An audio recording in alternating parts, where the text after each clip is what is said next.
All right, let's jump into this deep dive. We've gotten a ton of requests to explore 2 Chronicles, specifically to learn more about Solomon and the kings who came after him in Judah. Yeah, it's a book that gets overlooked sometimes, but it's packed with insights into the leadership, faith, the consequences of choices, all that good stuff. Absolutely. It's not just a dry list of names and dates. You get these vivid stories of incredible wealth, battles, political maneuvering, even divine intervention. Exactly. You really get a feel for the drama that unfolded, the highs and lows of this pivotal period in Israel's history. So to set the stage, we start with Solomon inheriting this vast, powerful kingdom from his father, David. Right, David, the legendary warrior king. Talk about big shoes to fill. But what's interesting is that the book doesn't jump right into Solomon's military exploits or building projects. It starts with a moment of choice, a defining moment that sets the tone for his entire reign. He goes to Gibeon, where the tent of meeting was located, That's right, the portable sanctuary they used during their wilderness wanderings. and it housed the Ark of the Covenant, the symbol of God's presence with his people. A pretty significant location for a king to visit, especially at the beginning of his reign. And it's there that God appears to Solomon in a dream and says, "Ask for whatever you want. I'll give it to you." I mean, can you imagine getting that offer? What would you ask for?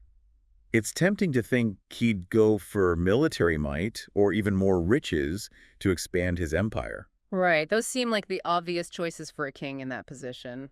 But Solomon surprises everyone. He does. He asks for wisdom. He says, "Give me wisdom and knowledge that I may lead this people justly, for who is able to govern this great people of yours?" Talk about humility. He recognizes that he's not up to the task on his own. It's a pretty remarkable request, especially coming from a young king who's just inherited so much power and wealth. And God is clearly pleased with Solomon's request. Absolutely. God says, "Since you have asked for this and not for long life or wealth for yourself, nor for the death of your enemies, but for discernment and administering justice, I will do what you have asked. I will give you a wise and discerning heart, so that there will never have been anyone like you, nor will there ever be." Wow, so not only does God grant him wisdom, but he also blesses him with riches and honor beyond measure. Talk about hitting the jackpot. Solomon gets the wisdom he asked for and all the perks that come with it. This sets the stage for what many consider a golden age in Israel's history. Right. Solomon uses his wisdom to forge alliances, expand his kingdom, establish trade routes, all sorts of impressive achievements. And he uses his wealth to launch these massive building projects, the most impressive of which is the temple in Jerusalem. Oh, yeah. The book goes into great detail about the temple's construction. Cedar wood from Lebanon, gold, silver, bronze, precious stones. It was a monumental undertaking with skilled craftsmen and laborers from all over the kingdom. It wasn't just about creating a beautiful building. It was about creating a physical manifestation of God's presence among his people. Right. A place where people could come to worship, offer sacrifices, and experience the nearness of God. And when the Ark of the Covenant, that sacred chest containing the tablets of the Ten Commandments, is brought into the newly built temple, it says God's glory filled the space, so much so that the priests couldn't even stand to minister. You can almost picture that scene, the weight of that moment, the tangible presence of the divine. It must have been awe-inspiring. Absolutely. And then Solomon offers this powerful prayer at the dedication of the temple. He acknowledges that even the heavens can't contain God, but the temple is a place where people can come to seek his face, to pour out their hearts to him. He also emphasizes the importance of obedience to God's law, reminding the people that blessings follow faithfulness, while turning away from God leads to disaster. Right. He lays it out pretty clearly. It's a theme that we see throughout the book of 2 Chronicles, how the king's choices, whether they followed God or went their own way, directly impacted the fate of the nation. And the dedication ceremony itself is a testament to Solomon's wealth and influence. He sacrifices thousands of cattle and sheep, a feast for the ages. You know, it's interesting how his fame spreads far and wide. People from distant lands hear about his wisdom and grandeur and come to see for themselves. And, of course, you can't forget the Queen of Sheba. Oh, yeah. Her visit is a classic story. She arrives, skeptical, having heard all these tales of Solomon's wisdom and wealth, but she's blown away by what she sees. He's like, I didn't believe it until I saw it with my own eyes. The splendor of his court, the efficiency of his administration, the depth of his wisdom, it all surpasses her expectations. It really shows Solomon at the height of his power, this wise and prosperous ruler who seems to have it all. But then, things take a turn. The book hints that Solomon's vast wealth and his many wives, some of whom worshipped other gods, began to lead him astray. Right, it's like a cautionary tale. Even someone as wise as Solomon, someone who started so well, could be corrupted by the allure of power and the influence of those around him. He builds high places for these foreign deities, and his heart turns away from the Lord. It's a reminder that no one is immune to temptation, no matter how successful or wise they may seem. So Solomon's reign, which began with such promise, ends on a somber note. His story sets the stage for what happens next, the division of the kingdom and the turbulent reigns of the kings who follow. And things are about to get really interesting. We'll see how Solomon's sons and their descendants grapple with the legacy he left behind, the consequences of both faithfulness and disobedience. So we left off with Solomon, a king who, started out strong but ultimately let his heart stray from God. And his son, Rehoboam, he kind of picks up where his dad left off, right? Inherits this kingdom but faces some serious challenges right from the start. Yeah, you could say that. I mean, Solomon's massive building projects and, lavish lifestyle had put a pretty heavy burden on the people. Right. There were high taxes, forced labor. People were feeling, well, kind of squeezed. So they approach Rehoboam with a simple request. They say, hey, lighten up a bit, ease up on these burdens, and we'll serve you loyally. A chance for him to, start his reign off on the right foot, show some compassion, build some unity. Seems like a no-brainer, right? Yeah. But Rehoboam, well, he makes a pretty colossal mistake. He sure does. He rejects the advice of his father's experienced advisors, those guys who'd been around the block a few times, knew how to, keep the kingdom running smoothly. Instead, he listens to his buddies, those young, hot-headed guys, probably more interested in flexing their power than in, actually governing wisely. What are those young guys telling? They're like, show him who's boss, be even tougher than your father, let him know you're not messing around. So Rehoboam basically tells the people, my little finger is thicker than my father's waist. If you thought things were tough under him, just wait till I get started. Yeah, not exactly a winning strategy. And you can guess what happens next. Rebellion. The kingdom splits in two. The 10 northern tribes break away and form their own kingdom, Israel, leaving Rehoboam with just the 2 southern tribes, which become the kingdom of Judah. It's a pivotal moment, this division. It sets the stage for centuries of conflict and rivalry between the 2 kingdoms. And it all comes down to Rehoboam's foolish pride. Right. It's a reminder that even kings are not above the consequences of their actions, especially when those actions go against, God's will. So Rehoboam spends the rest of his reign trying to consolidate his power in Judah, strengthening defenses, trying to hold things together. Yeah, but his reign is always marked by that initial failure, that inability to listen to wise counsel and, show some humility. And it sets a pretty, a pretty messy precedent for the kings who follow. Definitely. We see this constant tension between obedience to God and the allure of worldly power playing out in the lives of these kings. And it's not just their lives that are affected, it's the entire nation. Right. Their choices, their faithfulness, or lack thereof has a ripple effect, shaping the destiny of Judah. So who comes next after Rehoboam? Do they learn from his mistakes? Well, Rehoboam is followed by his son, Abijah.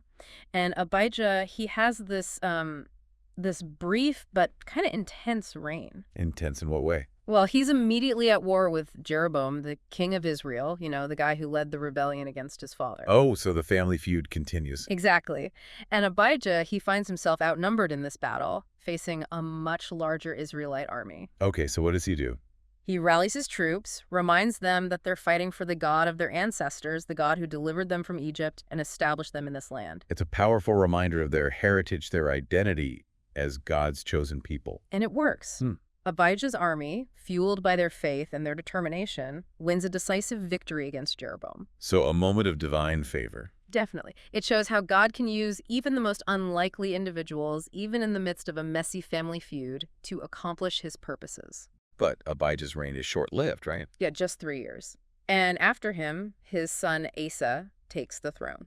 Okay, so what's Asa like? Does he continue this pattern of, relying on God for victory and guidance? Asa's reign is kind of interesting. He starts out really strong. He leads a period of religious reform, removing idols, getting rid of those pagan influences that had crept into Judah. So he's cleaning house, so to speak. Exactly. And he experiences some military success, too, defeating a massive Cushite army that threatens to invade Judah. Another David and Goliath situation. And again, Asa attributes his victory to God's help. He says, "We have sought the Lord our God, and he has given us rest on every side." So far, so good, right? It seems like he's following the right path. But you said it was interesting, so I'm guessing there's more to this story. Yeah, there's a but. Later in his reign, Asa kind of starts to, stray from that dependence on God. He gets into this conflict with the king of Israel, and instead of seeking God's guidance, what does he do? I'm guessing he makes an alliance with someone he probably shouldn't have. Bingo. He makes a deal with the king of Aram, basically hiring him to attack Israel, hoping to, gain some advantage in this conflict. So he's relying on human strategy and political maneuvering instead of, trusting in God. Exactly. And it works in the short term, but it has some long-term consequences that, they come back to bite him. Makes sense. Mm. So what happens? A prophet named Hanani confronts Asa about this, pointing out that he's basically abandoned God by relying on this pagan king for help. Ouch, that's gotta sting. Right. But instead of listening, what does Asa do? He gets angry, throws Hanani in prison, and even starts oppressing some of the people. Wow, talk about a power trip. It's like his early success went to his head a little bit. It's a reminder that even those who start well, who experience God's favor, can still stumble and make some pretty bad choices. Definitely. Humility is it's a constant battle for all of us, even kings. And it seems like those who quickly forget the source of their success are the ones who stumble the most. Yeah, that's a good way to put it. Speaking of stumbling, let's talk about Asa's son, Jehoshaphat. All right, Jehoshaphat. Now, he's an interesting one. He's got this this blend of faithfulness and some questionable decisions. So he's kind of a mixed bag. You could say that. He starts off really well. He strengthens Judah, promotes justice, gets rid of those high places where people are worshiping other gods. He seems to be on the right track. Sounds promising. So what's the but? The but is that he forms an alliance with Ahab, the king of Israel. Ahab, the guy known for being, not exactly a godly king. Right. Ahab and his wife Jezebel, they were notorious for promoting the worship of Baal. So not exactly the best company for a king who's trying to follow God. Definitely not. And this alliance, it gets Jehoshaphat into some serious trouble. How so? Well, Ahab convinces him to join forces in a battle against the Arameans, and Jehoshaphat's like, okay, sure, sounds good. But then he has second thoughts. He's like, wait a minute, shouldn't we consult God about this? Maybe get some, divine guidance before we charge into battle? Good thinking. Yeah. So they gather these prophets together, 400 of them, and they're all like, go for it. The Lord is with you. You'll win for sure. But Jehoshaphat's still not convinced. He's like, isn't there another prophet? Maybe someone who's, a little less enthusiastic? He's got a gut feeling that something's not right. He does. So they finally track down this prophet named Micaiah, who's known for speaking truth to power, even when it's not what people want to hear. And what does Micaiah say? He basically tells them they're walking into a trap. He prophesies that Ahab will be killed in this battle and that Jehoshaphat's lucky to escape with his life. Oh boy, talk about a buzzkill. Right. But it's the truth. And Jehoshaphat, deep down, he knows it. But he still goes into battle with Ahab. He does. And guess what happens? Ahab gets killed. Exactly. And Jehoshaphat barely manages to escape. It's a near-death experience that really shakes him up. Makes you think he should have listened to that lone prophet, right? Definitely. And when he gets back to Jerusalem, another prophet confronts him, saying, should you help the wicked and love those who hate the Lord? Because of this, the wrath of the Lord is upon you. Oof, another dose of tough love. Yeah, but it's what Jehoshaphat needs to hear. And what's interesting is how he responds to these challenges. How so? Well, instead of getting defensive or ignoring the rebuke, he repents. He realizes he's messed up, and he rededicates himself to following God. So he's not just paying lip service, he's actually changing his ways. Exactly. He focuses on strengthening Judah spiritually, reforming the judicial system, promoting justice and righteousness throughout the land. He's like, okay, I messed up, I learned my lesson, now let's get back to doing things God's way. And then he faces another test, this time a massive invasion by Moabites, Ammonites, and Meunites. Talk about a formidable force. Yeah, those guys were not messing around. So what does Jehoshaphat do? Does he try to rally his troops, come up with some brilliant military strategy? He does something totally unexpected. He calls for a national fast. He gathers the people together and says, "We have no power to face this vast army that is attacking us. We do not know what to do, but our eyes are on you." He's putting his trust in God completely, acknowledging their weakness and their dependence on divine intervention. And God responds in a pretty amazing way. How so? A prophet comes to Jehoshaphat and says, "Do not be afraid or discouraged because of this vast army, for the battle is not yours, but God's." So they're basically told to sit back and watch God work. Pretty much. The next morning, Jehoshaphat leads his people out not to fight, but to worship.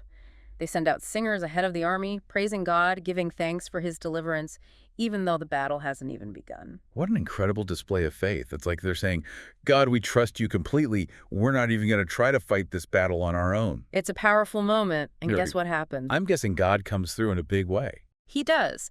As the singers are praising God, the enemy armies start fighting amongst themselves. They get confused, they turn on each other, and they completely destroy themselves. Wow. God really pulled out all the stops on that one. It's a stark reminder that when we put our trust in God, even when things seem impossible, he can do amazing things. Jehoshaphat's story really highlights that turning back to God can lead to some incredible displays of his power. But his son, Jehoram, well, let's just say he didn't exactly follow in those footsteps. We left off with Jehoram, who kind of went in the opposite direction of his father, Jehoshaphat, embracing those wicked ways, even killing off his own brothers. Yeah, pretty dark stuff. But his reign was pretty short, thankfully, ended by that gruesome illness the prophet Elijah predicted. Right. Kind of makes you think about those consequences Yeah. for turning away from God. So what happens next? Who takes over after Jehoram's dramatic exit? His son, Ahaziah, takes the throne. But unfortunately, he doesn't exactly break the cycle. His mother, Athaliah, you remember her, the daughter of Ahab and Jezebel, she kind of had a bad influence on him. Oh, yeah. Can't forget those two. They were trouble with a capital T. Yeah. So Ahaziah follows in his father's footsteps. More of the same. Pretty much. He continues the worship of Baal, introduces more idolatry, and even allies himself with Jehoram, the king of Israel, the one Jehu was anointed to overthrow. Talk about bad timing. Right.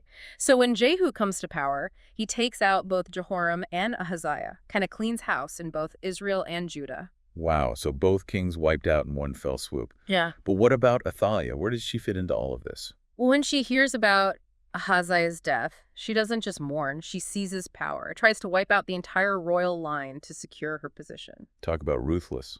So what happens to the descendants of David? Are they all wiped out? It's a miracle, but no.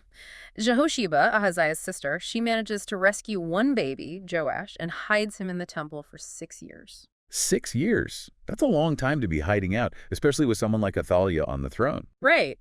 But Jehoiada, the high priest, he's a good guy. He protects Joash, raises him in secret, waiting for the right moment to strike back.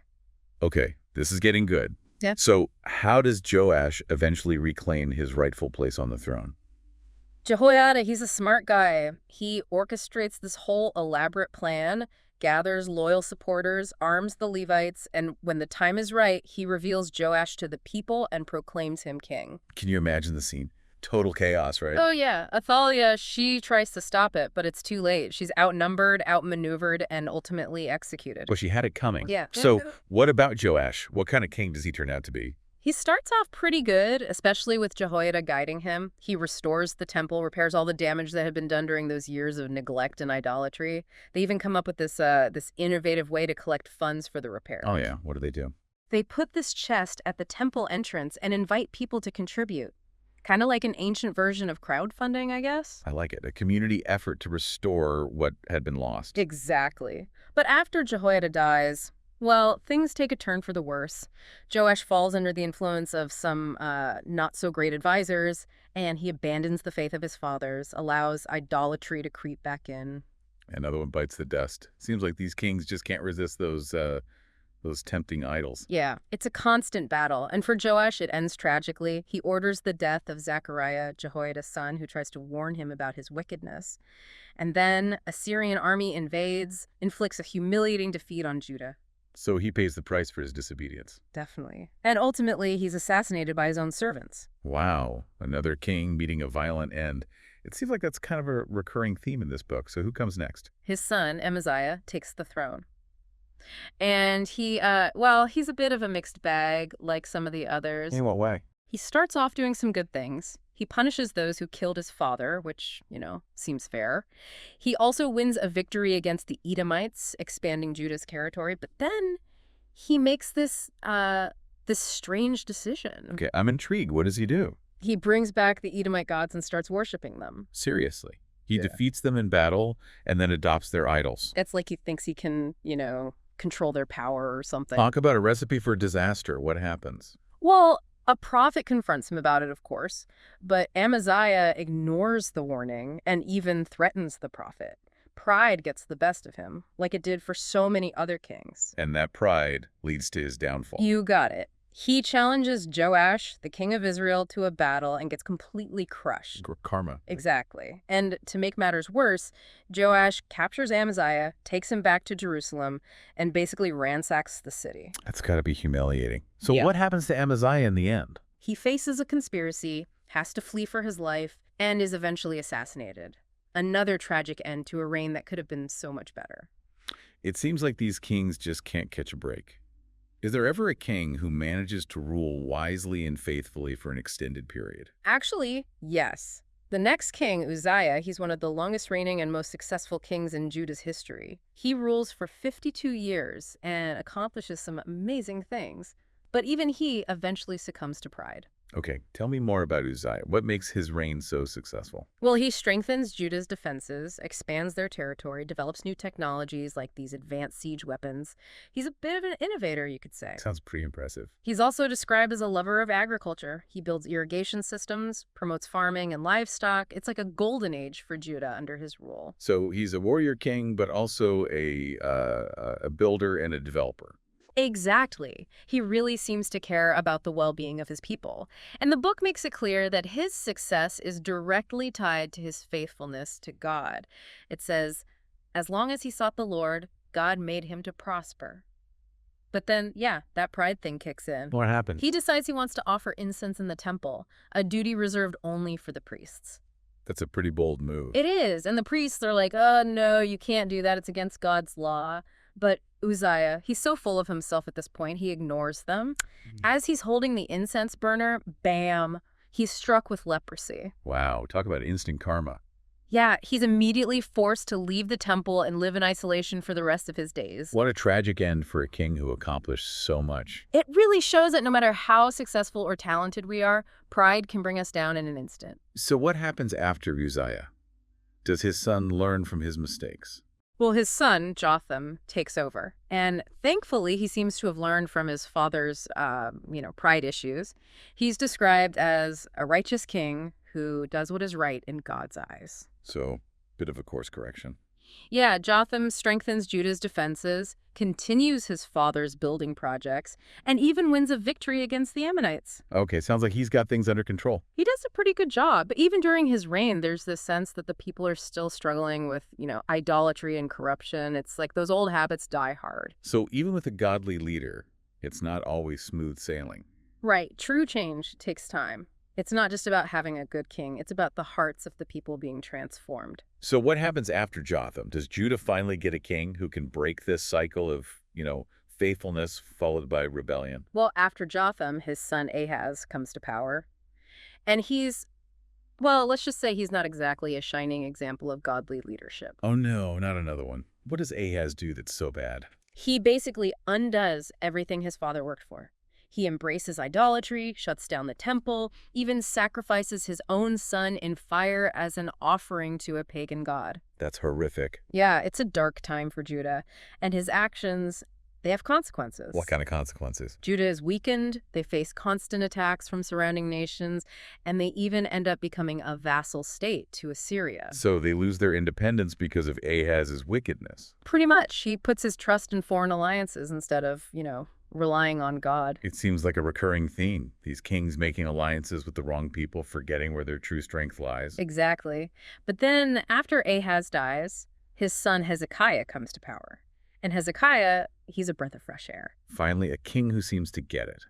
Tell me more about Hezekiah. He's a reformer. He reopens the temple, cleanses it from all the idolatry that had taken place during his father's reign, and he leads this great spiritual revival in Judah.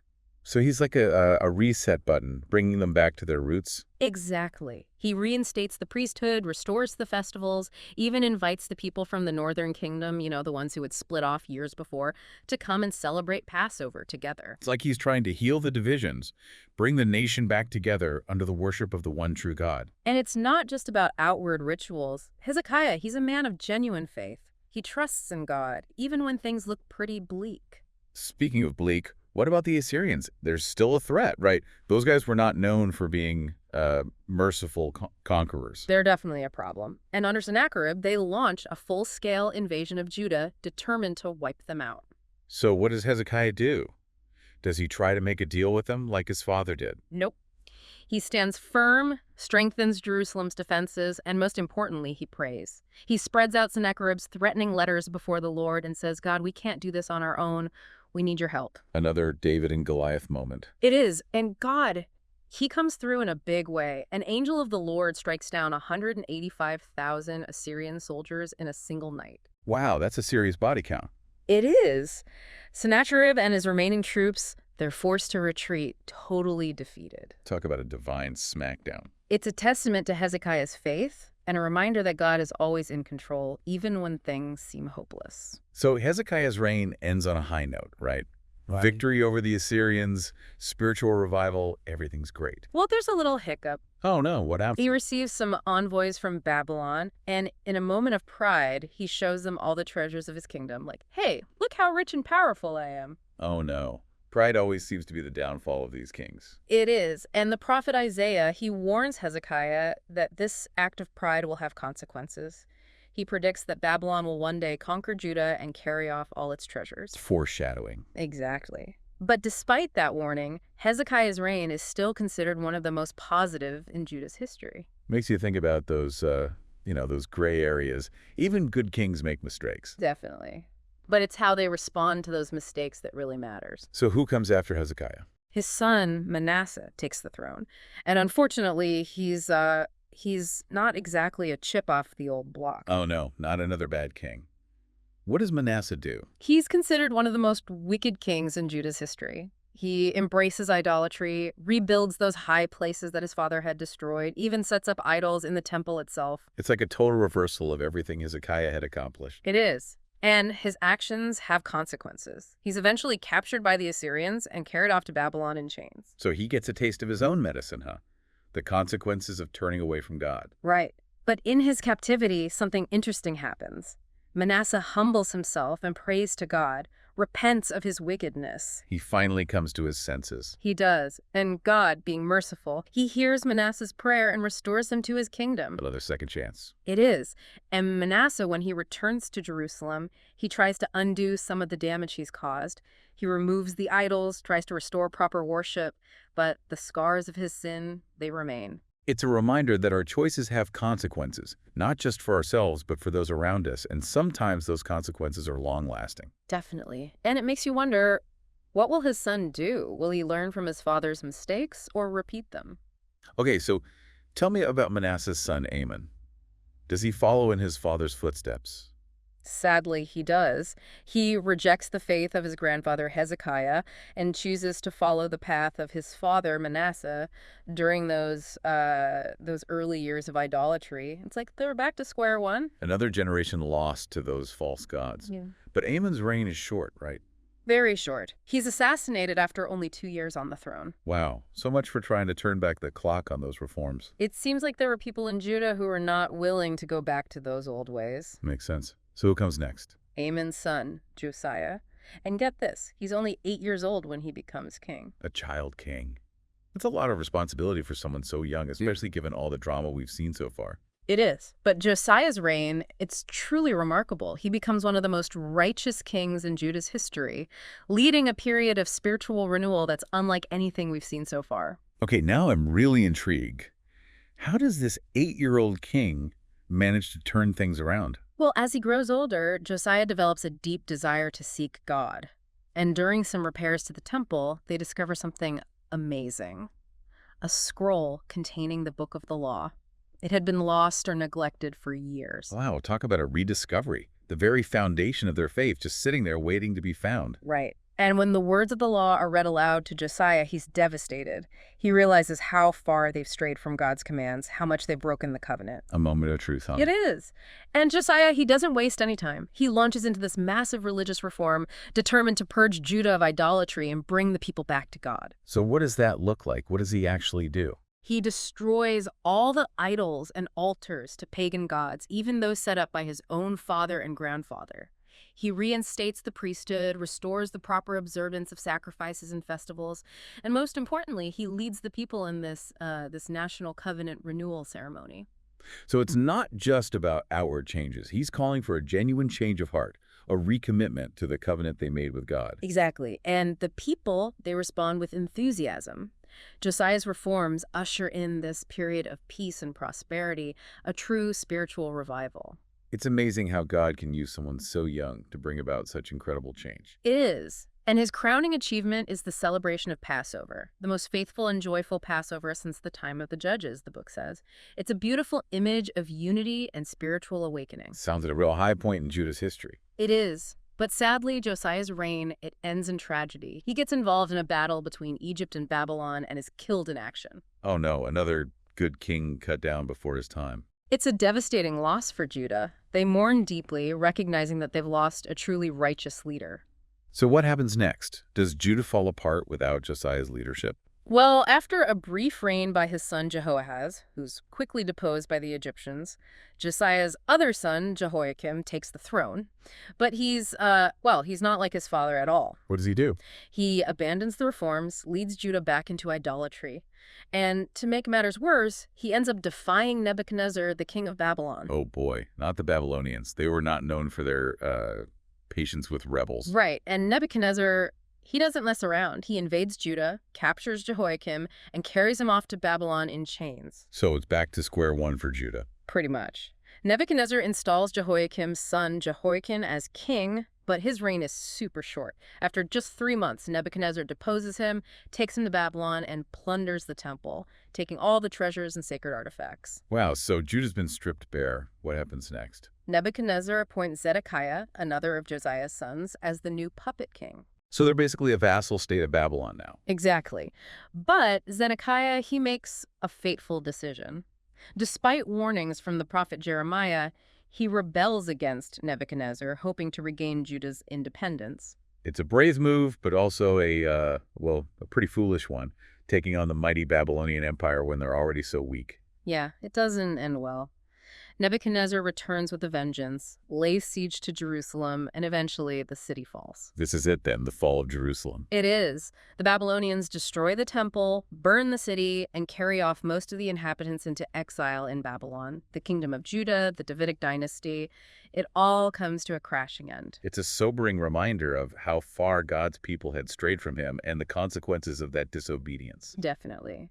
But even in the midst of this destruction, there's a glimmer of hope. The final verses of 2 Chronicles, they tell us that after 70 years of exile, the Jewish people will be allowed to return to Jerusalem and rebuild their temple. A promise, restoration, a reminder that God never forgets his people, even when they mess up big time. It is.